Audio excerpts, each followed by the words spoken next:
usar más esto, ¿no? Para los que no ven, es Lucas capítulo 22, versículo 14 al 19. Muy bien, entrando al tema de la Santa Cena, existe un debate, mi hermano, que ha durado hasta el día de hoy, y esto, mi hermano, es desde la Reforma Protestante y gira en torno al tema de la Cena del Señor.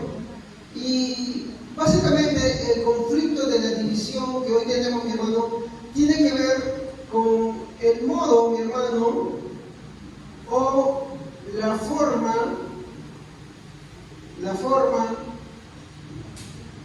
de qué tipo de cosas que está sucediendo acá. Básicamente el tema es en cuanto a lo que se refiere del modo, la forma de la presencia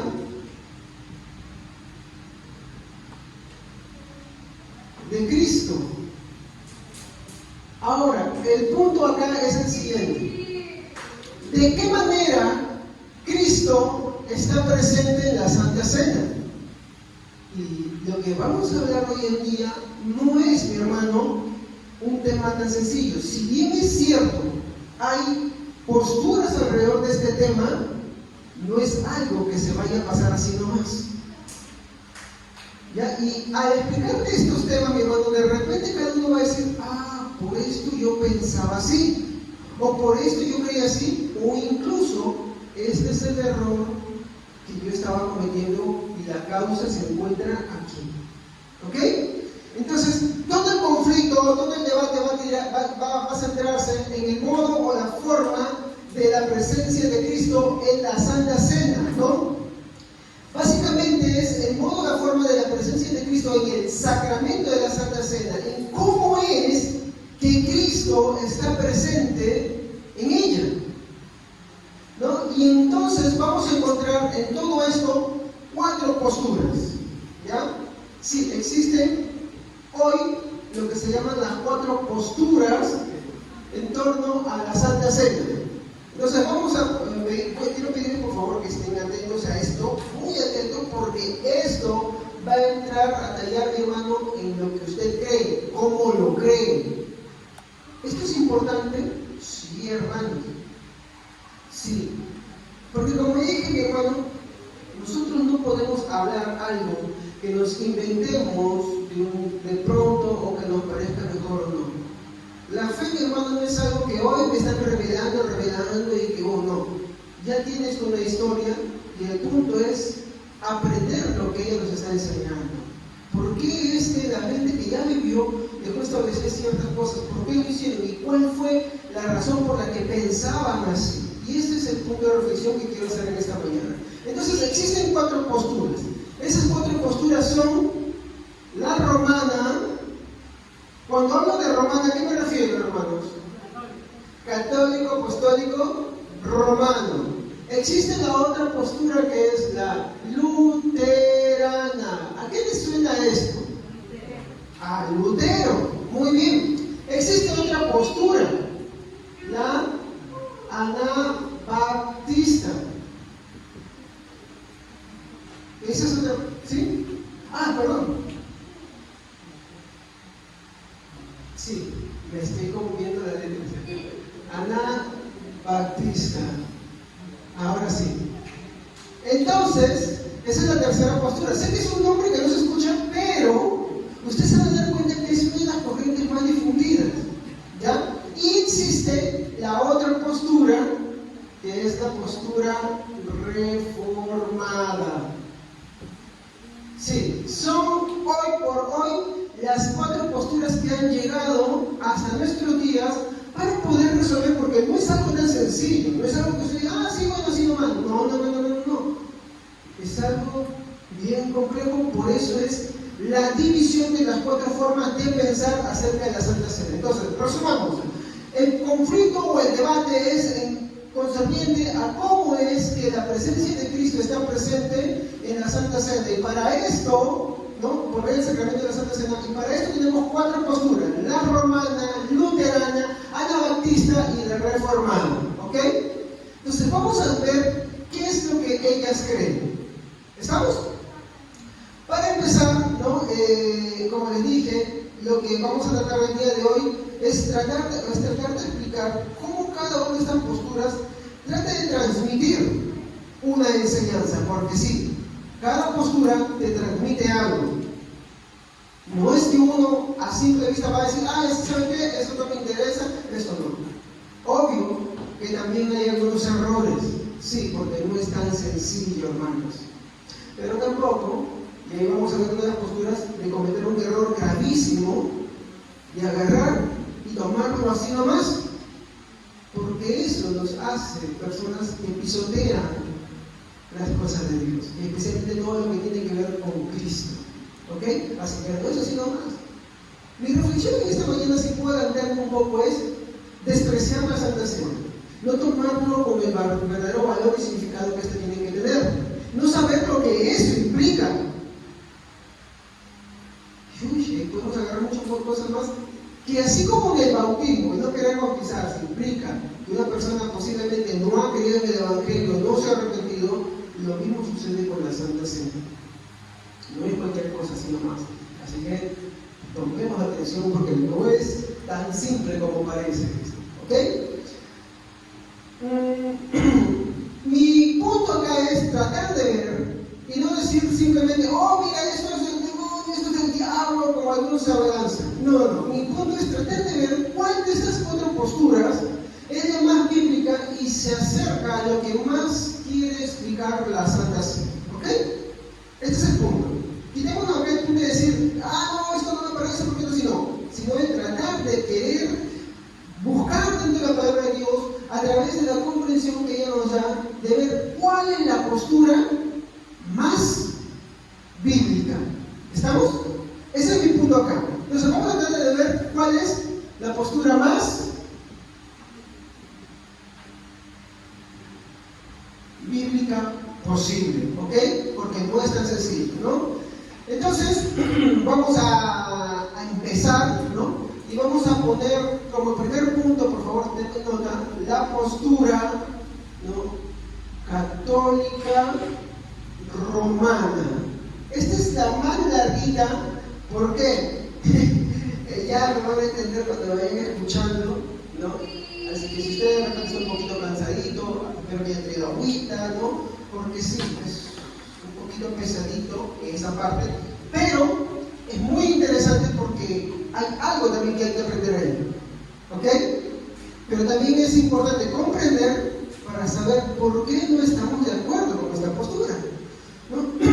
Bueno, para empezar, la doctrina que los romanistas entienden y que es histórica se le conoce como la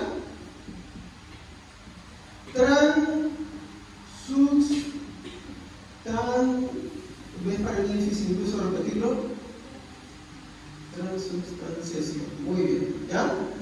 Esa es la postura católica romana, ¿no? ¿Cuándo se origina este dogma? Bueno, este dogma no es del inicio de la iglesia primitiva como ellos te lo quieren decir. Este dogma fue puesto en el año 1215, ¿no? Por el Papa Inocencio III, ¿ya? Entonces cuando te digo, no, esto es desde el origen de la iglesia, mentira. Esto es del año 1215. ¿Quién es el ideador de este dogma? Inocencio III. Él establece el dogma. Pero el problema no está en torno a la Santa Cena, sino qué es lo que entiende por la Santa Cena. ¿Ok? Muy bien, esta doctrina dice que durante la ceremonia de consagración, ¿hay imagen acá? ¿Me pueden poner, por favor? Porque me va a servir para explicarlo. ¿Estamos ahí? ¿Pueden poner el pan? Sí. Y una copita con el vino, por favor. ¿Ya? Entonces, esta doctrina, ¿qué nos dice? Que durante la ceremonia de consagración, ¿no?, ocurre un milagro en el cual el pan y el vino son transformados en el cuerpo y la sangre de Cristo. Entonces, en esta postura tenemos al pan, ¿no?, tenemos al vino, ¿no? Y dicen que estas posturas, esta doctrina enseña que esto es, ¿qué cosa? Transformado, ¿no? ¿En qué cosa es transformado el pan? ¿En qué cosa? en el cuerpo, ¿no?, de Cristo. ¿Y el vino en qué está formado? En la sangre de Cristo. ¿Ya? Muy bien.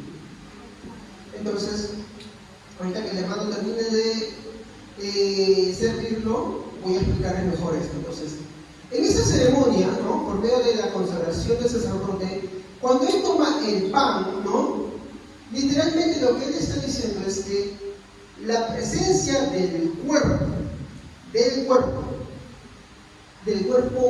y acá viene el punto,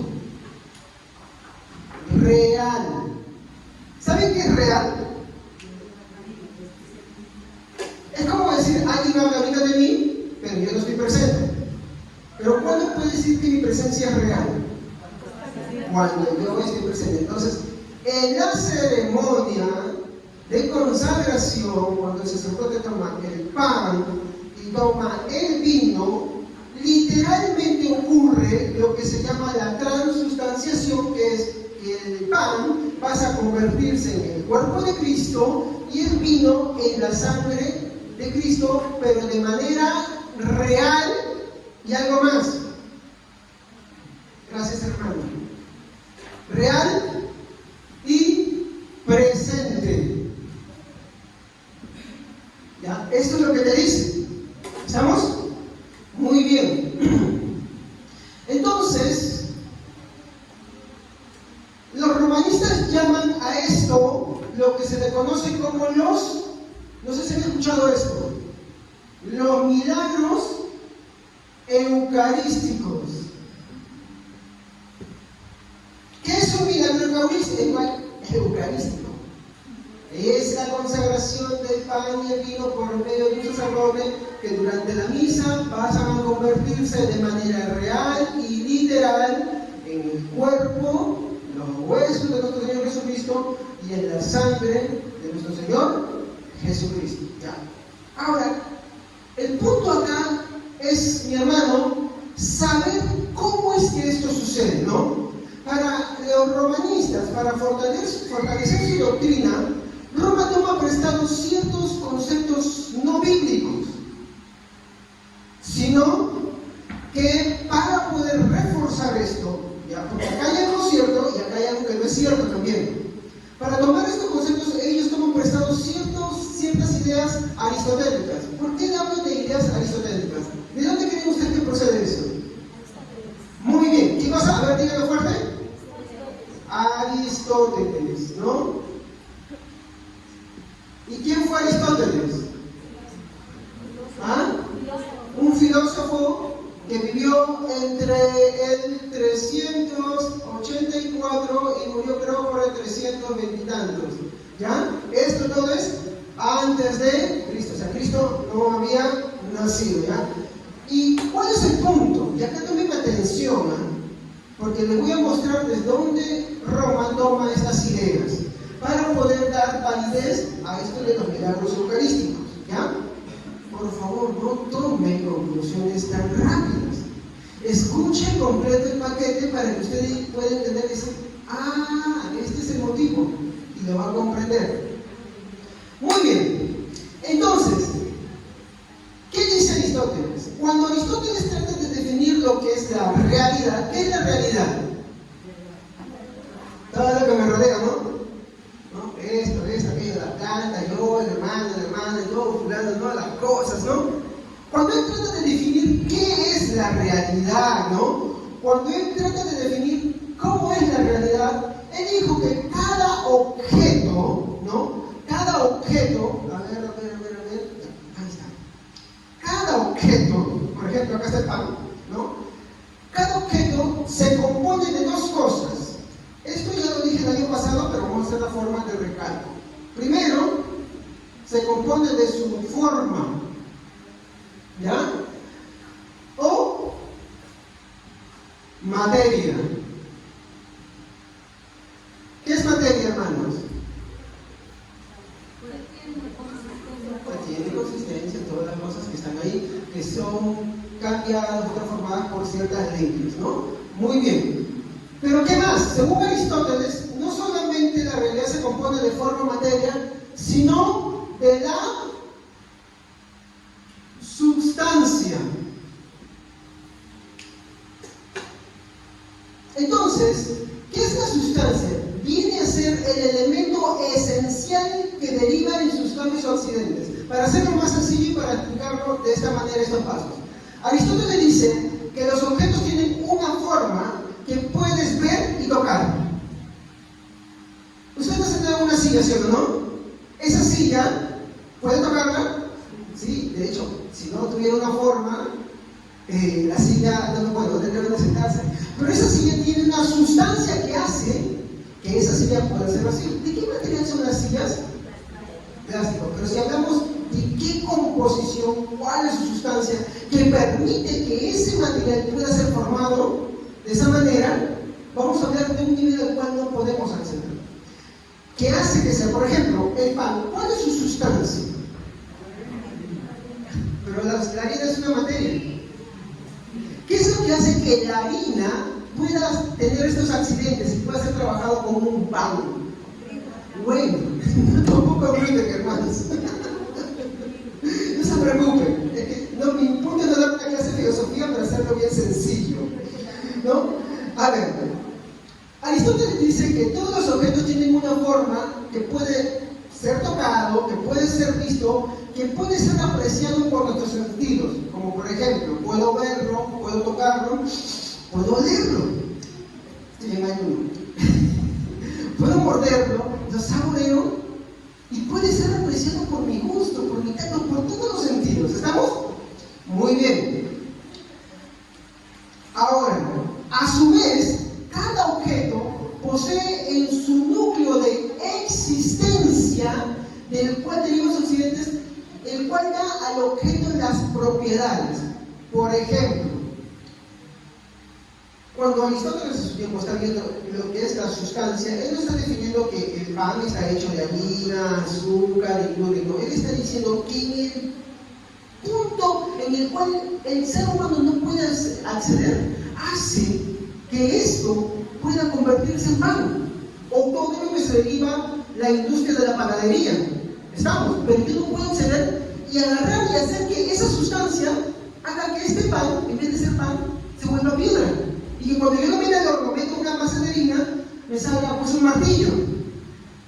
Esa es la sustancia. Por ejemplo, esto es un poquito de ideología de género.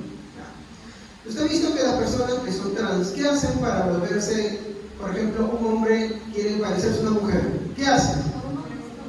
Se aplica, ¿no? Se aplica inyecciones y todo eso. Pero si la persona deja, por ejemplo, ese fue el caso de Venezuela, ¿no? Que había una depresión grande porque muchos trans decían que querían suicidarse porque como el Estado ya no tiene dinero, ya no les subvencionaba los tratamientos para que ellos pudieran inyectarse y seguir teniendo ese balance de hormonas femeninas en su cuerpo para que, bueno, el pecho le crezca, la voz cambie, la textura de la piel, esto de acá deje de crecerles un poco el bigote, la barba, ¿sí o no? Tienen que ser forzosamente inyectados, pero cuando tú le paras, ¿qué sucede? La naturaleza quiere revertirlo, ¿no? Y inmediatamente quiere retomar a lo que era. Eso es lo que Aristóteles dice. Si bien es cierto, toda la realidad está compuesta por materia y tiene una forma, no podemos acceder al núcleo de su existencia, lo que hace que esto sea así y que pueda variar, ¿no? Ahora, él va a decir algo muy importante, ¿no? Él va a decir algo muy importante. Esto sería esto, ¿no? Primero que todo, está compuesto por esto, ¿ya? Y que tiene una sustancia. O sea, habla del núcleo de su existencia, lo que hace que la materia sea así. Pero él dice una cosa más. Y esto es importante porque quiero que tome atención. Esto es lo que Roma no te dice. Porque ellos toman esto y esto. Pero no esto, porque no conviene. Y ahí vamos a mostrar la falla de este punto. ¿Qué es lo que te dice Roma? ¿Qué te dice Aristóteles? Que cada objeto de la materia, con su núcleo de existencia, pueden sufrir cambios totales por fuerzas ajenas, dejando de ser lo que eran y perdiendo sus propiedades dadas. Esto último es muy importante. Por ejemplo, voy a tomar esto por alguien que le pasó a leer algo. A mí también me pasó una vez. Digamos que tú agarras este pan ¿y este pan es comestible? De hecho, sí, nos lo vamos a comer ahora en la Santa Cena, ¿cierto? ¿Estamos? Muy bien. Aristóteles dice que a su vez las formas y las sustancias pueden sufrir cambios de tal manera que todo esto cambie y ya no sea lo mismo, pero ya no sea reversible tampoco. Por ejemplo, si yo agarro y meto esto al horno, tomando el ejemplo de alguien, que vi ayer que le sucedió, que no me pasó a mí una vez, y digamos que te pasa el tiempo en el horno, ¿qué le pasa a esto? Se quema. A mí me pasó una vez con una nube así gigante, porque le puse unos minutos más en el microondas. Salió una nube que fue por abajo, así, ¡ah! Mi microondas dolía por 2 meses así, ¿ya? Pero cuando le saco, no parecía una munición de la Armada peruana. ¿Saben por qué? 1, estaba negro. 2, era incomestible. Yo pregunto, ¿sufrió un cambio la materia con su sustancia ahí? ¿Porque se lo pasó en el horno? Sí. Mi siguiente pregunta es, ¿puede volver a su estado anterior? Ya no. Ese es el punto. Que la materia sufre cambios irreversibles. ¿Cuál es el punto acá?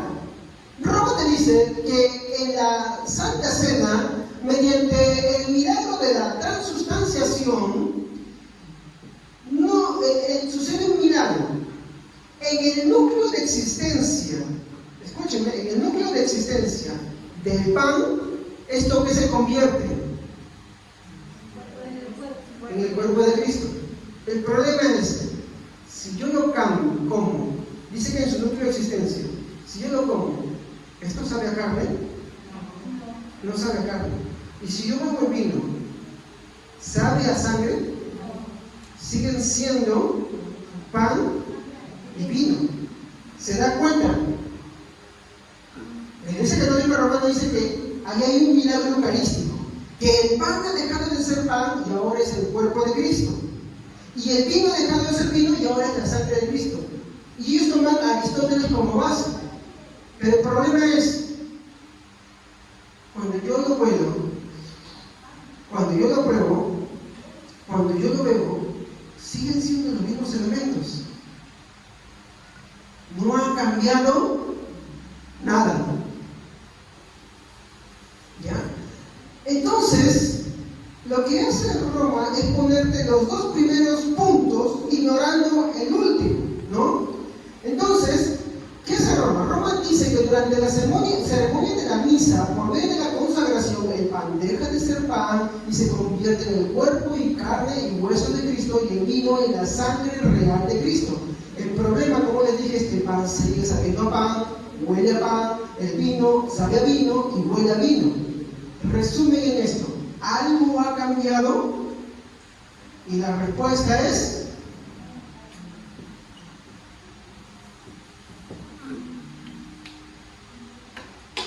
porque Roma lo que trata de validar es esto, y eso es correcto, ¿eh? La presencia ¿de quién? ¿De quién? Exacto. La presencia de Cristo tiene que estar ahí. Solamente que Roma te dice, no, Cristo está presente. Cristo está presente. De forma que, entonces, ¿en qué se tienen razón ellos? Todavía no nos vamos a explicar eso, pero dentro de un rato, no sé. Cristo sí está presente, pero en cuerpo, vamos por ese punto. Muy bien, gracias hermanos por estar atentos. Entonces, en resumen, como les digo, nada ha cambiado. Pero entonces, ¿qué hace Roma? Dice que acá ocurre un doble milagro. Acá hay un doble milagro, dicen ellos, para solucionar esto. ¿Ya? Entonces, ¿qué es lo que ellos te dicen, no? Bueno, por un lado tenemos el pan y el vino que cambiaron al cuerpo y la sangre de Cristo. Y por el otro, tenemos un segundo milagro, que aunque cambiaron el pan y el vino, estos siguen conservando sus propiedades. Por eso es que yo como el pan y sigue sabiendo pan, y tomo el vino y sigue sabiendo vino. Entonces ellos dicen, hay un doble milagro acá. Esto te estoy explicando parte del catecismo de la Iglesia Católica Romana. ¿Ok?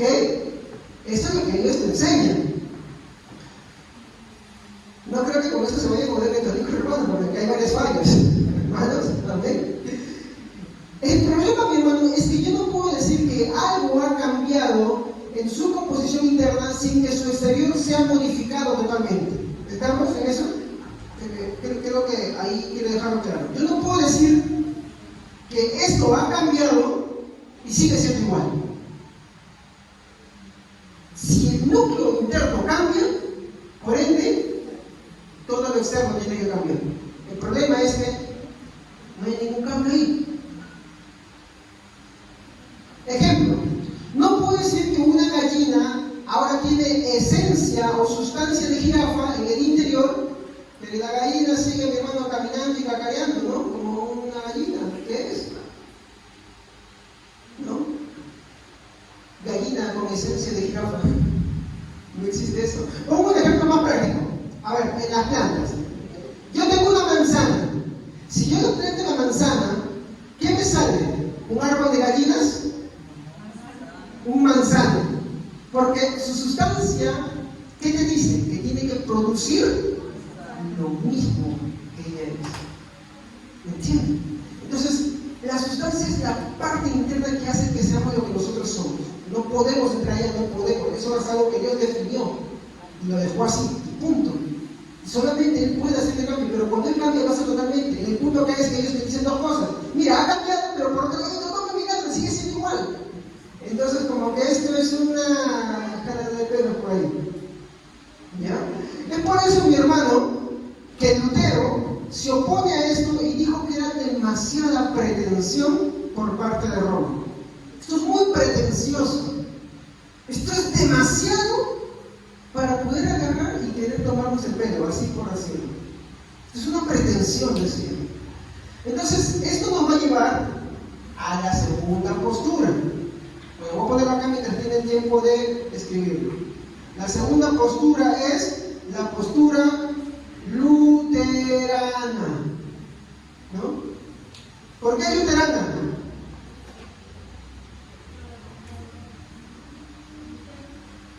Lutero, los seguidores de Lutero, ¿no? El reformador protestante, ¿no?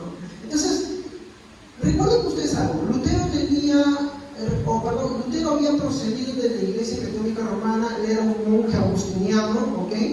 Obvio tenía mucha influencia por esa parte, no fue perfecto, estamos en cometido de errores, ¿sí? Él, por ejemplo, era antisemita, no hay que romantizarlo, pero dijo cosas que eran muy ciertas. Por ejemplo, con respecto al tema de la fe, con el tema de la depravación total del hombre, estuvo en razón. Y eso no es algo que se lo inventó. Pero algunas otras cosas todavía le quedaban. Así que no lo romanticemos tampoco, pero tampoco, mi hermano, agarremos y digamos, no, por eso no se Lutero, no, se equivocó, no. Eso es un total desconocimiento de la historia del cristianismo, por favor. ¿Amén? Hay que ser correcto. Yo he escuchado a muchas personas, mi hermano, que de verdad por querer dar razón a sus ideas, dicen, no, pero mira que Lutero, y que Gabriel los anabaptistas. No se preocupe, vamos a ver a los anabaptistas. Que Lutero fue antisemita, que Lutero hizo muchas cosas, como todo hombre falló, como Calvino falló, como los anabaptistas también, los anabaptistas eran sanguinarios, mataban gente, se peleaban, fueron 10 sanguinarios, se equivocaron, hermanos, se equivocaron. Y además que el contexto no era como el de ahora. En ese tiempo tenías que pelear por la fe. Te mataban por creer y eso nos sometió a muchas cosas. Sí, se equivocaban en varias cosas. Pero sí, muchas de las cosas que dijeron eran ciertas. Así que no es tan sencillo. Yo he escuchado a muchas personas, ¿no? Por tratar de validar sus ideas, hacen una mezcolanza de cosas y un desconocimiento de la historia increíble. Y eso no es así, hermanos. Bueno, disculpen, me emocioné un poquito por ahí. Bueno, la postura de Lutero, él decía que no era necesario hacer toda esta maraña de teorías tan elaboradas, porque es la más larga de todas, las demás son más chiquitas. No es necesario hacer toda esta maroma elaborada de teorías para argumentar la presencia de Cristo en la Santa Cena. Es decir, no es necesario que hagamos todo esto. No es necesario que metamos esta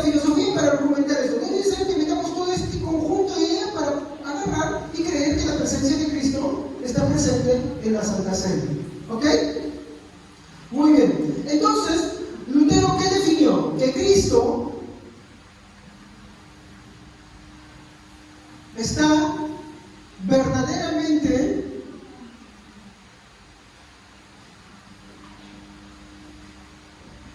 presente. Pregunto, ¿se equivocó Lutero ahí? No. Así como los católicos romanos no se equivocan en algo. Y eso quiero que agarren desde ahorita. Por favor, Cristo sí está presente en la Santa Cena. La razón se la voy a explicar al final. Él sí está presente. Lo que no decimos es que su cuerpo esté presente en los elementos. Pero ¿cómo es esto que sí está y no está? Ahora se lo voy a explicar. Entonces, Lutero decía que Cristo está verdaderamente presente en, con, ¿no? Y a través de qué? De los elementos del pan y el vino. Es decir, que Cristo no está tomando el lugar del pan y el vino, sino que se está añadiendo al pan y al vino. ¿Han notado algo acá? ¿Han notado algo con la otra postura?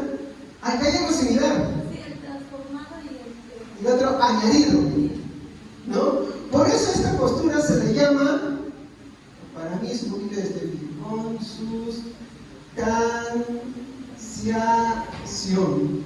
A los luteranos no les gusta que les diga esto, ¿por qué? Porque es otra manera de decir transustanciación. Solamente que de esta otra manera ellos tratan de un poquito más igual. Pero al final, mientras que no dice que se convierte, en esta segunda dice que se añade. Cuando yo digo con, eso lo tomo de un pastor que escuché. Vaya, ven por aquí. Si yo estoy caminando por la calle, ¿no? Y de pronto me ven, con la hermana Vania. ¿Cómo ustedes ven esto? El hermano Javier está caminando con Vania. ¿Estamos? ¿Qué es con? Al lado. Está caminando con. Entonces, gracias hermanita Vania. Consustanciación es esto, ¿no? De que la presencia de Cristo real no es que esté transformado, sino que es añadida al lado, con, a la par. Eso es consustanciación. A los luteranos no les gusta que les digan eso, ellos odian que les digan ese nombre, ¿ya? Pero esa es la mejor forma de definirlo, es la consustanciación. Eso es lo que creen los luteranos. Entonces, acá yo quiero hacer una reflexión ya, una primera reflexión. Faltan dos posturas, son más chiquitas, ¿eh? Así que no se preocupen.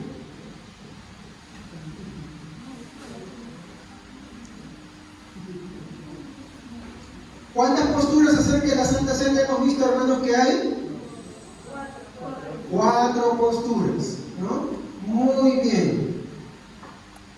Y aquí yo quiero hacer una reflexión breve. ¿Cuáles son las 2 primeras posturas que hemos visto? Romana, muy bien. Y la segunda es luterana. ¿Acerca de qué tema? De la Santa Cena, ¿no? Muy bien. Lo que tenemos que ver hasta este punto es algo que el romanismo, como también el luteranismo, tienen razón. Y es esto. Perdón.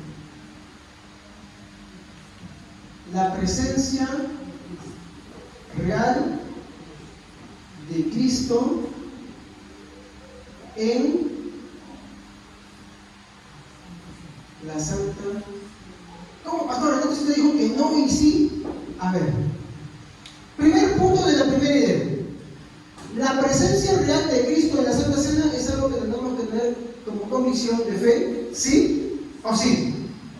Esto es algo que tanto el luteranismo como la Iglesia romana tienen razón. El problema acá es el modo o la forma en que está presente. Y ahí no estamos de acuerdo en la forma o el modo que el romanismo tiene o que el luteranismo tiene. Por ejemplo, ya habíamos dicho, ¿en qué modo te explica Roma que la presencia de Cristo es real y presente? Que el pan se convierte en la carne en el vino. Y el luteranismo dice lo mismo, solamente que no se transforma, es añadido.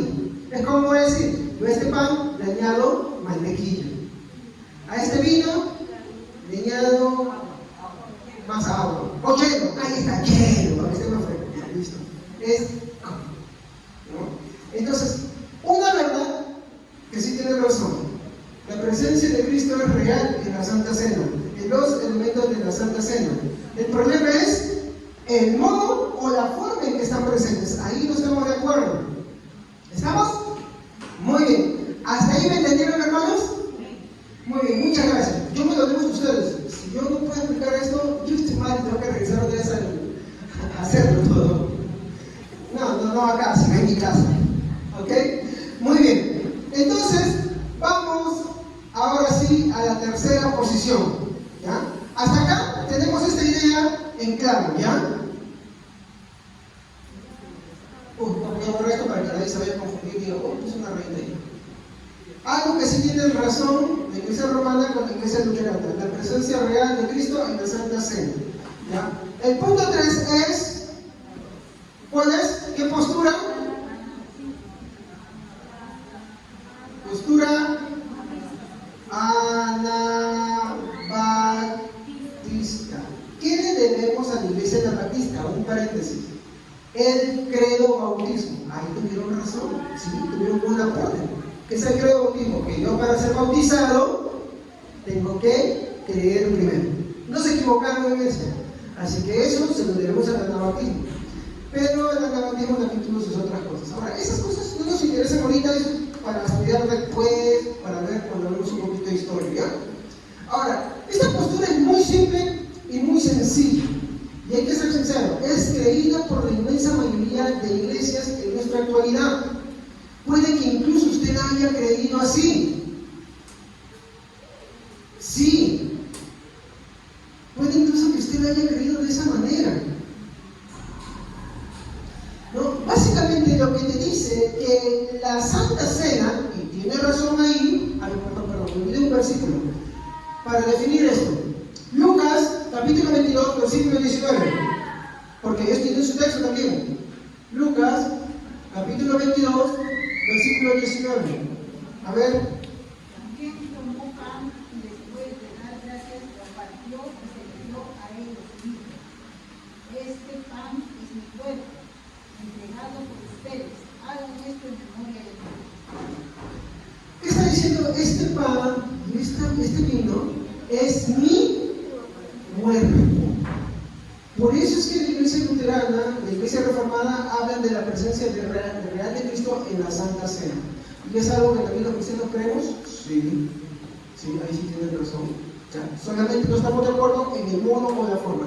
Ahora, la postura anabaptista, que me imagino que muchos de los que tienen ya años en el cristianismo lo han creído así, es esto. Básicamente dice que la Santa Cena es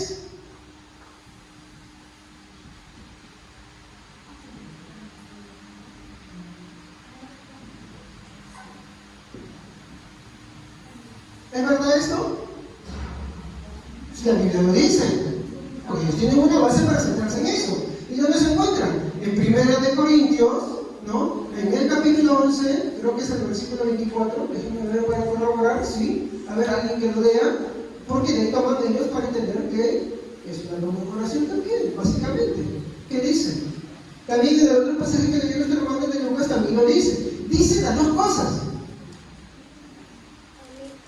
Habiendo dado gracias, lo partió y dijo: Tomad, comed, esto es mi cuerpo, y por vosotros es partido, haced esto en memoria de mí.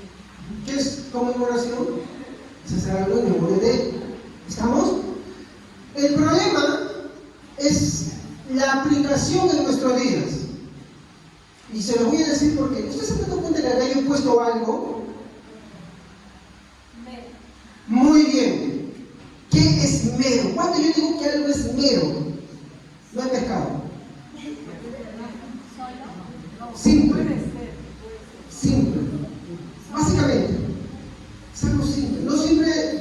publicidad, sino es como decir, acá yo todos los días tomo vino, a las 11:30 me tomo vino, y para mí es como una simple comida.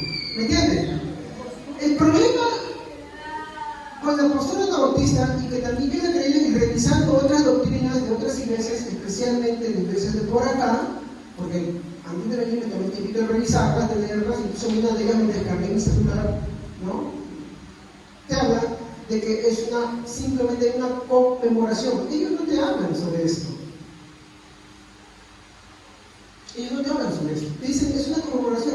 ¿Por qué? Porque 1 Corintios lo dice. Pero el problema es que también 1 Corintios, así como Lucas, te hablan de la presencia del real de Cristo. Porque él dijo, esto es.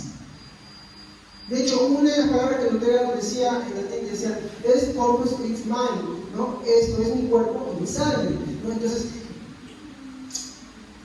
el problema acá, mi hermano, sucede que al solamente ponerlo como una conmemoración, lo volvemos algo cotidiano, simple, sin importancia.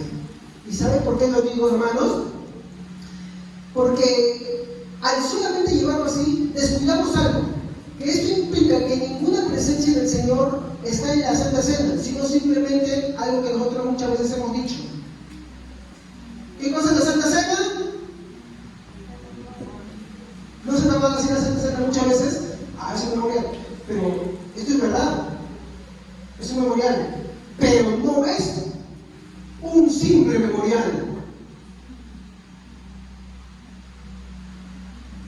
Porque tanto este elemento como este elemento, los dos tienen que estar presentes en la formulación de la Santa Cena. El problema es que la Anabatismo te dice eso. Por ejemplo, cuando tú vas con los testigos de Jehová, te dicen lo mismo. Y cuando tú vas a muchas iglesias cristianas, también te dicen lo mismo. Ay, pastor, pero yo no creo que sea como un simple memorial, una simple conmemoración. Sí, ¿saben cómo se lo voy a demostrar? Le voy a dar pruebas. ¿Cómo creen que los cristianos, que cuando hay Santa Cena no vienen a la Santa Cena? Porque ellos no creen que la presencia de Cristo es real. Y ahora te lo voy a explicar, porque la última postura te lo resuelve eso. ¿No? Ellos no piensan que la presencia de Cristo sea real en la Santa Cena. O por ejemplo, cuando Pablo le escribe a los Corintios, la falta de confesión de pecados. Es cierto, nosotros no creemos como el romanismo que hay que ir a un sacerdote para que Dios te perdone los pecados. Entendemos que vamos ante una autoridad de la iglesia para que nos ayude en medio de nuestros pecados. Porque nosotros no somos autosuficientes muchas veces en medio de la debilidad. Dile a alguien, por ejemplo, que esté sufriendo con problemas de alcohol. ¿Se ayuda a sí mismo o necesita que alguien le diga, oye, ¿sabes qué? ¿Me entienden? Ese es el punto. Nosotros vamos ante un pastor para que el pastor nos perdone, porque el pastor no perdona pecados de nadie. Pero vamos para qué? Para que nos ayude, porque la Biblia dice llevar la carga de los unos de los otros, ¿no? Entonces, esto, mi hermano, incurre en varias faltas, mi hermano, que se van produciendo dentro del cristianismo. Una de ellas, mi hermano, es el desprecio por la Santa Cena. Tal vez no con la boca, sino con el mismo actuar. ¿Cuántos cristianos que pecan, lejos de arrepentirse, lejos de volver a Cristo, lo que hacen es subir? ¿Cuántos prefieren callarse así nomás? No se ponen a cuentas con Dios. Entonces convierten la Santa Cena en una mera conmemoración. Para ellos no hay arrepentimiento, no hay confesión de pecados, no hay nada. Ese es el problema de la postura anabatista, que tiene razón en qué cosa, en que es un memorial. Pero como algunos, es el problema del ser humano, hermano, siempre. Buscándole 5 pies al gato, como, ese es un memorial, entonces ¿qué hace? Por darle la contra al catolicismo y al luteranismo en este sentido, dice, como es un memorial, entonces, aunque yo no participe en la Santa Cena, no va a pasar nada, porque acá Cristo no me va a alcanzar. Ahí vamos a hablar sobre la presencia real de Cristo, ¿ya? O la confesión o el arrepentimiento de pecados, ¿no? Esta falta de confesión, esta falta de arrepentimiento de pecados, mi hermano, que se ve como la evasión de la Santa Cena, mi hermano, es una falta grande contra Dios. Es una ofensa contra Dios. Aunque uno no lo admita, lo está haciendo. ¿Cuántas veces cuando ha habido Santa Cena, los hermanos que saben que es Santa Cena dicen, lejos de venir a arrepentirse de sus pecados, y cuando saben que no pueden, lejos de venir a alguien para que los ayude, para que los consuele, para que los fortalezca y le diga, sabes que sí, vamos a ver por ti, vamos a estar ahí, mira, te aconsejo esto, aquello, otro, ¿qué hacen? Me voy. Y después, uy, ¿qué tal? ¿Cómo estuvo la Santa Cena? Uy, sí, hermano, esto, aquello. ¡No! ¡No! Muy mal. Y ese es el problema de la postura anabatista, que en muchas iglesias se piensa y se practica así. Yo pensaba así, yo practicaba así. El problema es, incluso, cuando sobre la Santa Cena, ¿qué sucede? ¿Cuántas veces se lo hemos repartido a los demás? No debemos dar así, porque han sido consagrados. Porque el valor de eso es grande. En esa parte, el romanismo no lo desprecia así. Muchas veces se encuentra en la basura. Y no debería ser así tampoco. Y tampoco dado a cualquiera. Tampoco. La Santa Cena es para todos aquellos que se han bautizado. En esta iglesia somos creyendo bautismo. ¿Qué cosa? Que creemos que para ser bautizado es necesario primero creer. ¿Ok? Muy bien. Si fuera una iglesia presbiteriana, sería otra forma, pero hay una norma acá. ¿Ok? Muy bien. Entonces, esto nos lleva a tratar de resolver cómo es acá, sin caer en las pretensiones tanto del romanismo como del luteranismo, de la presencia de Cristo en la Santa Cena, o del error anabaptista que en pos del memorial agarra y lo toma como algo tan simple, tan mero, sin valor alguno, que muchos cristianos hoy en día en la actualidad, para evadir, no toman la Santa Cena, o no confiesan sus pecados, o no se arrepienten, no se quieren entregar a Dios, no quieren arreglar cuentas con Dios, siguen manteniendo cosas atrás ocultas y no quieren venir a Dios en arrepentimiento y dejar de hacer lo malo. Ese es el problema todo que nos trae la postura anabaptista. Ese es el problema. ¿Ok? Entonces, yo no soy anabaptista, creo que, aunque tiene razón sobre el memorial, su concepto es peligroso. Y se ha visto en muchas iglesias.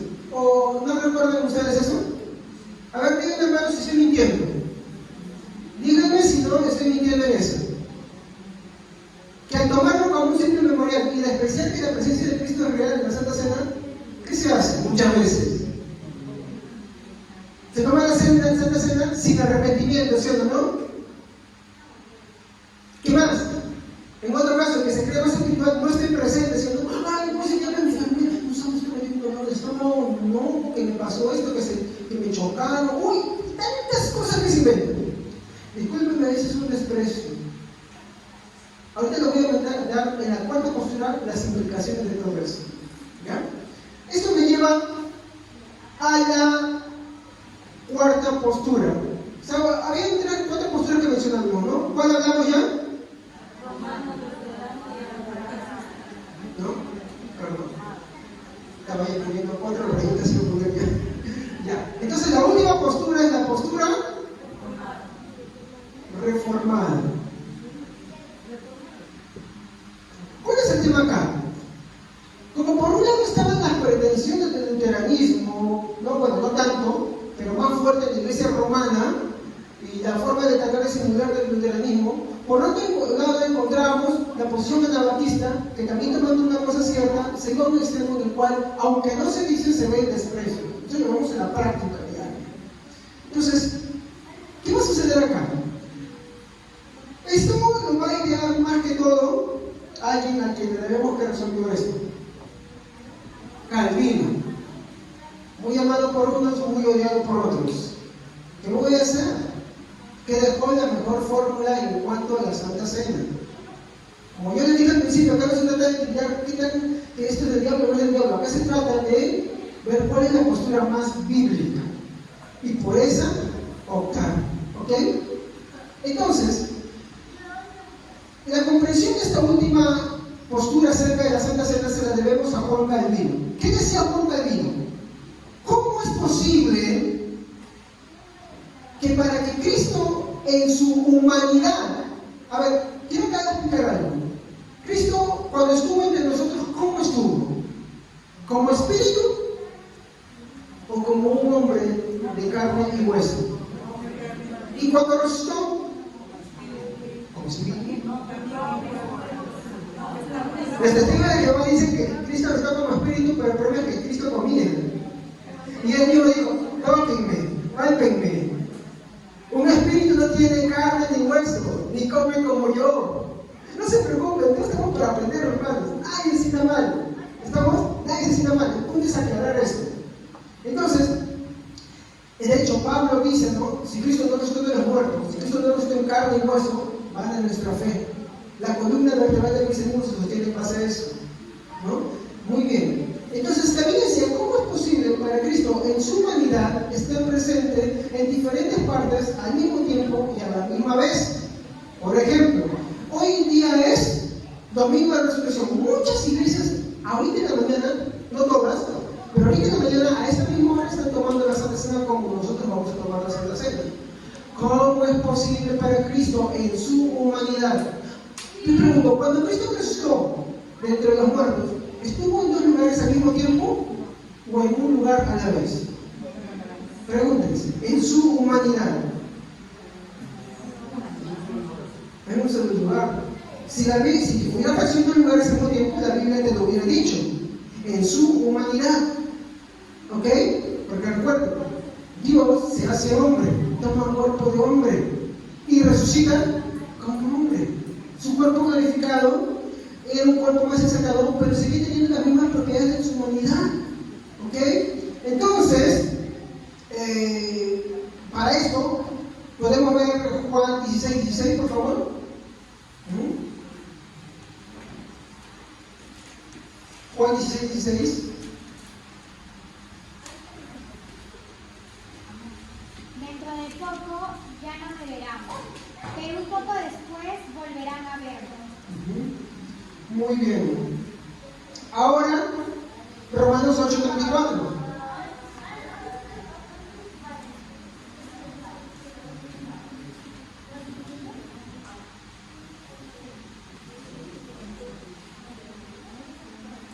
Romanos 8:24. Cristo es el que murió, más aún el que también resucitó, el que además está a la diestra de Dios, el que también intercede por nosotros. Muy bien, esos dos textos nos dicen algo. ¿Ok? Primero, que los discípulos cuando están viendo a Jesús ascender, no ven a Jesús a la misma vez estar a su lado. Ellos están viendo ascender. ¿Estamos? ¿Cierto, no? Esto es Juan 16. ¿Y cómo dice que resucitó? Romanos 8:34.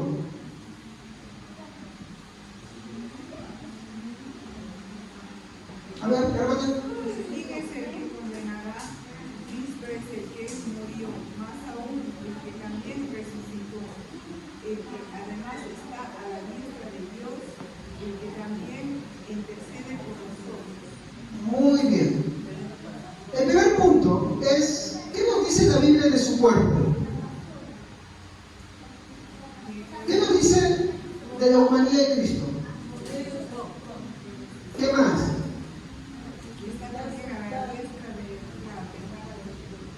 Su cuerpo ascendió. Eso es lo que dije hace un momento. Cuando Él asciende, ¿ven a Jesús arriba y ven a Jesús abajo? ¿O todos ven a Jesús ascender? Es como decir ahorita, todos miramos el proyector, todos miran el proyector. Así ven a Jesús. No ven el proyector acá y no el proyector abajo. ¿No? Pero se puede ver muy bonito. Jesús en su humanidad estaba ascendiendo. ¿Estamos? Jesús en su humanidad estaba ascendiendo y todos lo estaban viendo. Y además unos ángeles en el libro 8 dicen, pero lo que están mirando, ese mismo Jesús que ustedes ven ascender, a sí mismo vendrá. ¿Dónde está el cuerpo de Cristo? Exacto, porque el cuerpo de Jesús ascendió. ¿Ok?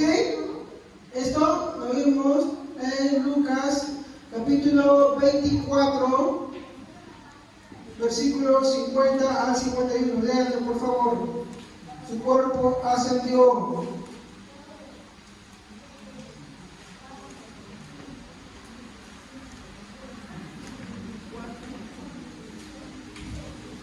Su cuerpo ascendió. ¿No? ¿no? Lucas 24, 50 al 51.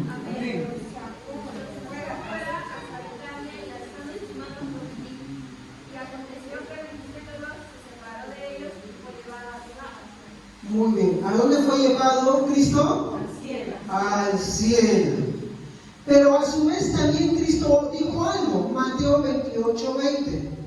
A ver, fíjense bien primero de encontrarlo en el texto, por favor. Mateo 28, 20.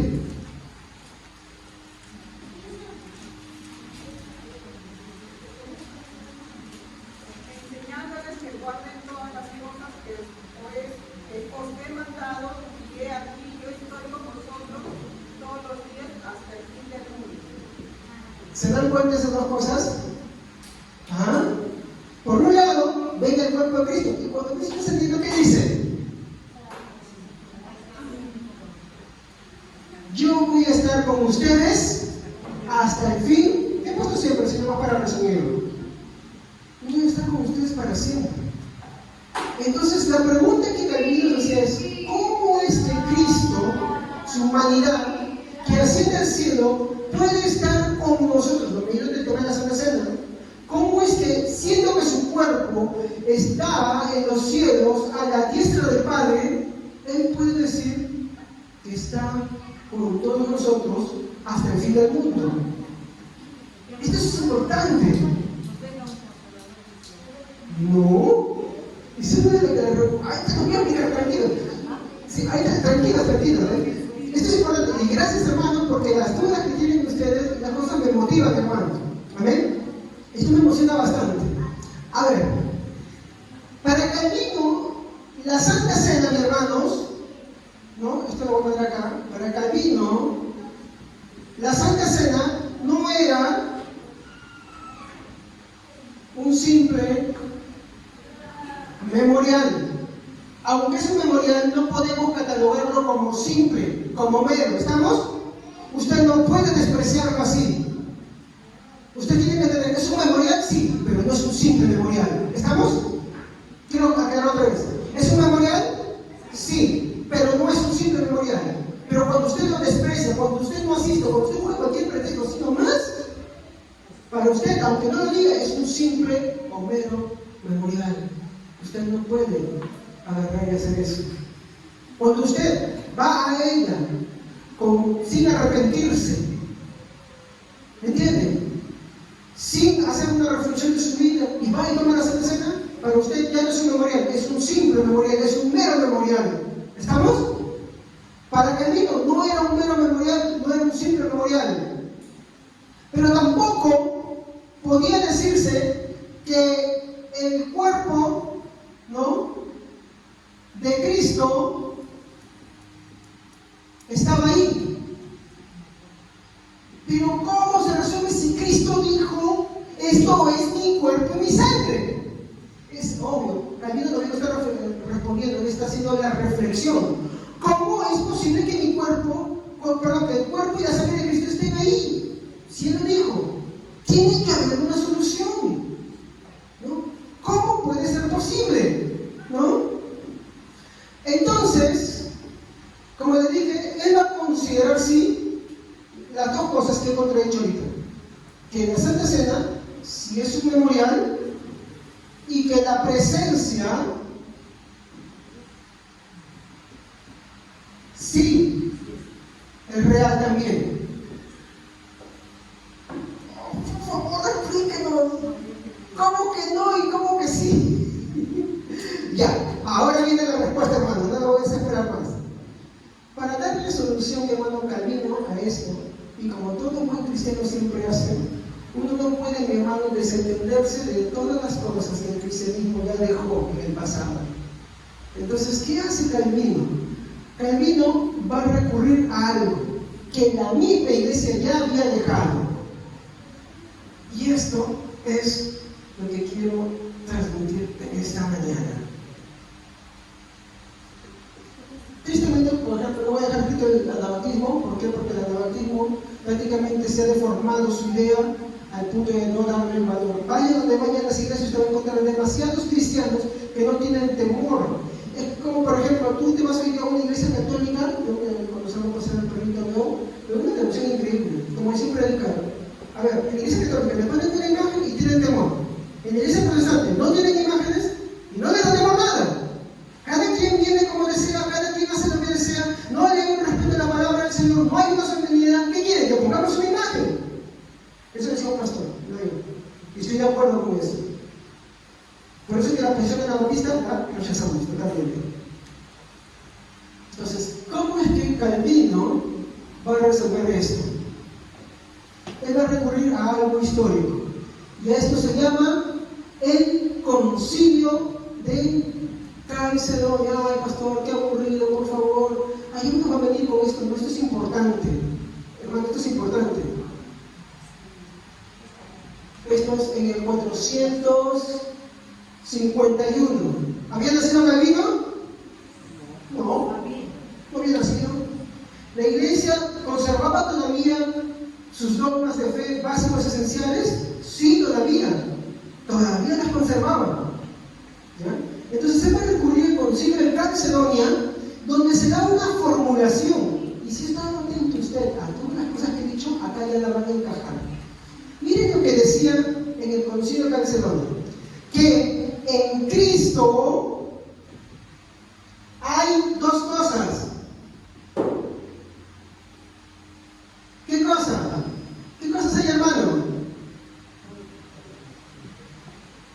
Dos.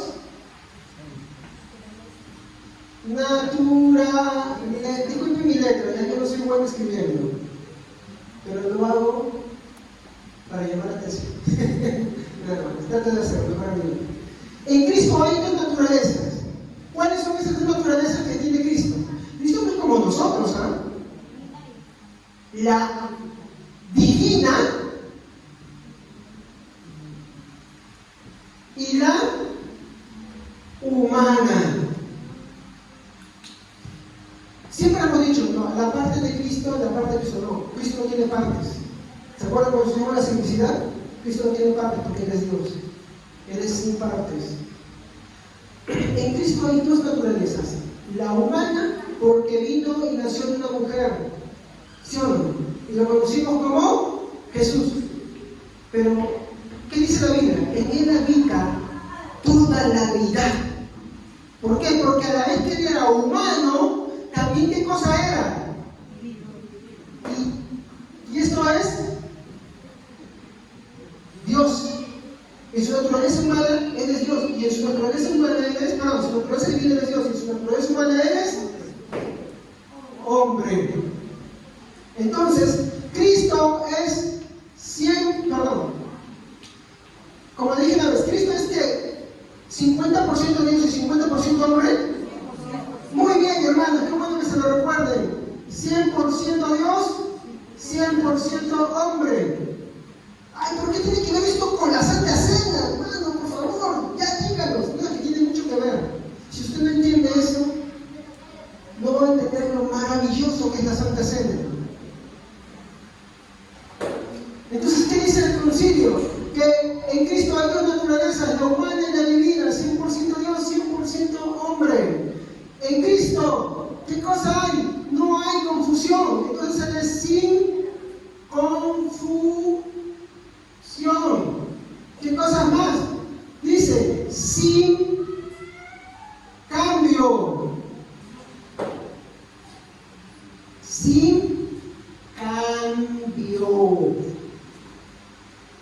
¿Se acuerdan de la primera postura? Que hay dos milagros que cambian, pero a la vez no cambian. Pero ellos dicen que la presencia de Cristo es real. Entonces ya va contradiciendo esto. ¿Qué quiere decir sin cambio?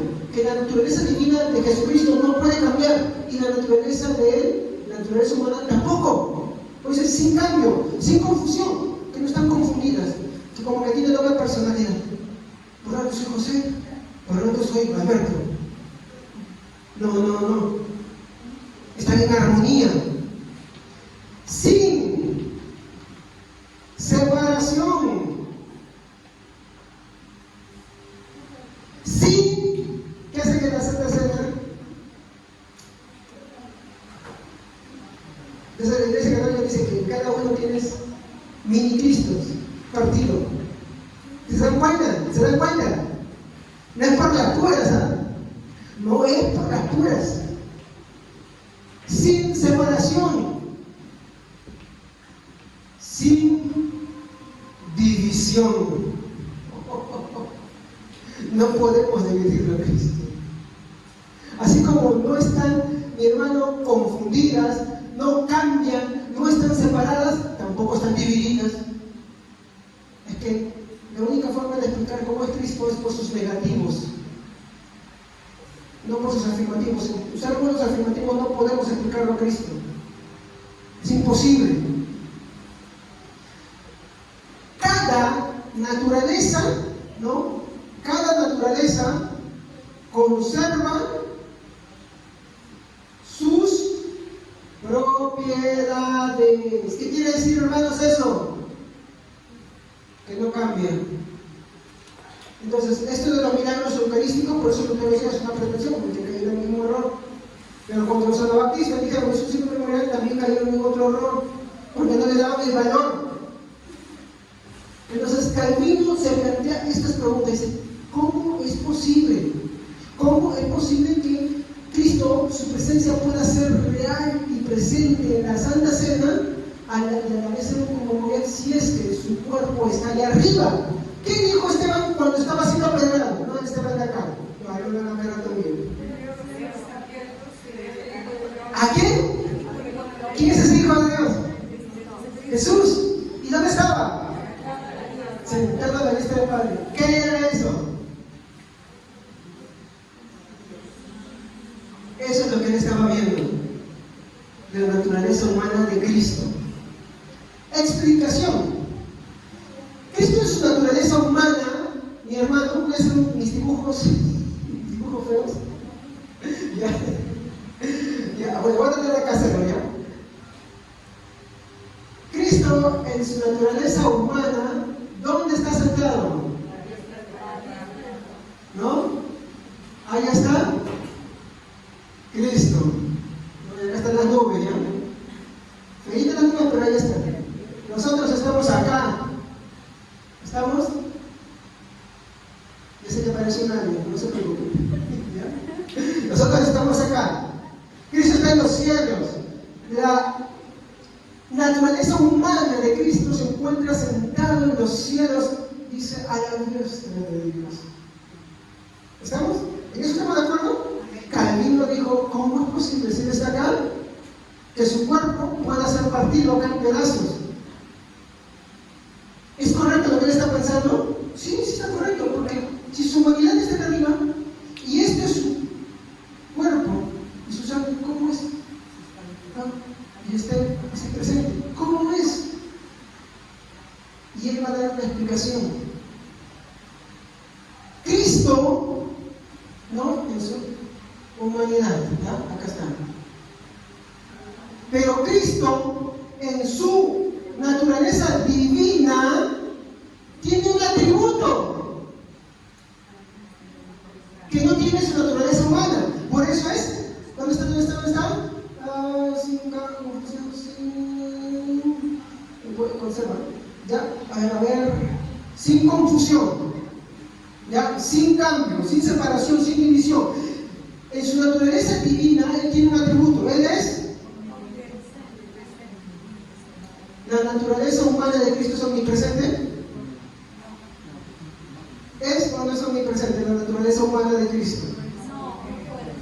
No es omnipresente, pero su naturaleza divina sí. De tal manera que mientras que la naturaleza humana de Cristo está restringida ahí, la naturaleza divina lo llena todo. Bueno, faltó meter a las abajo. Lo llena todo. ¿Se dan cuenta? Entonces, ¿qué es lo que explicaba Calvino con la aplicación de nosotros? Cuando uno va a la comunión de la Santa Cena, a la conmemoración de la Santa Cena, primer punto, al encontrarnos con los elementos del pan y el vino, su presencia divina, mi hermano, su presencia divina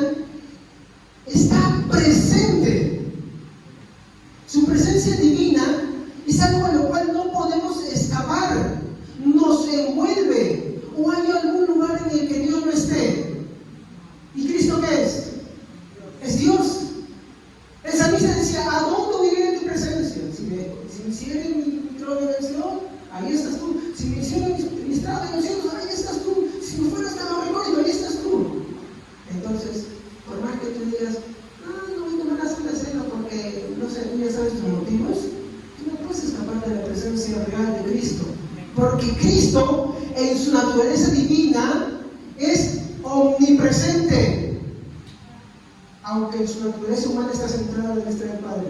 ¿Cómo es esto? Ustedes ven acá la botellita de vino, ¿sí o no?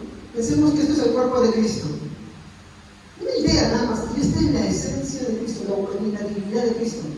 La divinidad de Cristo puede contenerse acá totalmente. No. Ella lo llena todo. Está en todo lugar. No podemos escapar de ella. Entonces es una ofensa delante del rostro de Dios querer ir a la Santa Cena sin arrepentimiento o querer evadir ese momento. Si tú realmente sabes quién es Dios, si tú realmente sabes quién es Cristo, tú no lo menosprecias. Entonces, yo no puedo oír de eso. ¿Qué puedo hacer? Entonces, si temes a Cristo, arrepiéntete. Pídele perdón. Arrepiéntete. Porque de Él no puedes subir. Hebreos nos dice, ¿cómo escaparemos? Está refiriéndose a Dios. ¿Cómo podremos escapar de Él?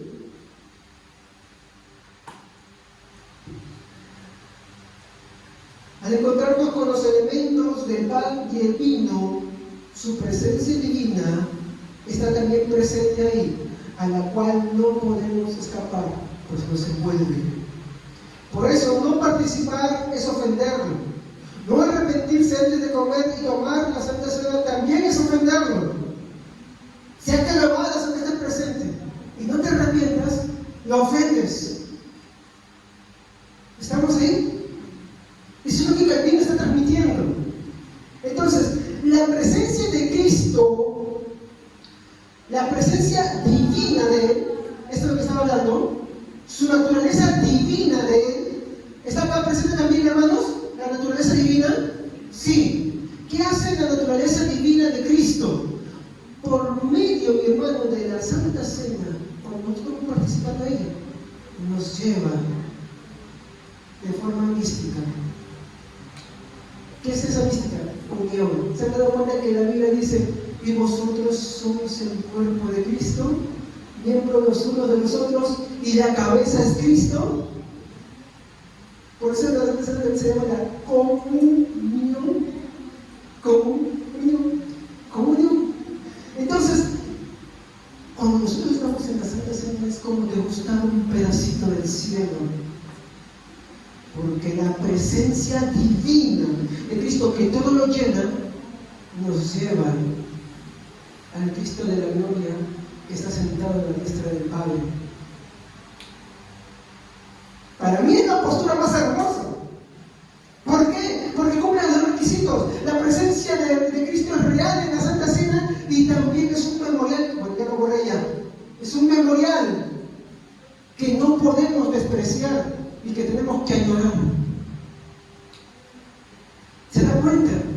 Para mí es la mejor postura, porque cumple las dos cosas y no recurre al engaño para eso, o no recurre a filosofías para eso, o no recurre a triquiñuelas para eso, o no recurre a otras conjeturas, o en el afán de la contradicción, porque ese es el problema de lo mismo ahí, en esa partecita, en eso.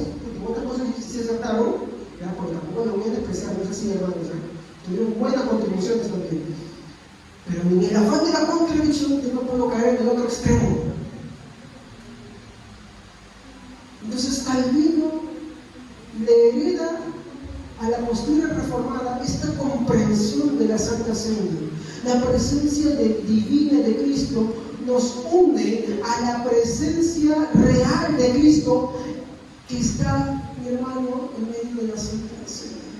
Cada vez que nosotros venimos a ella, pero con toda disposición, con toda sinceridad, con todo arrepentimiento.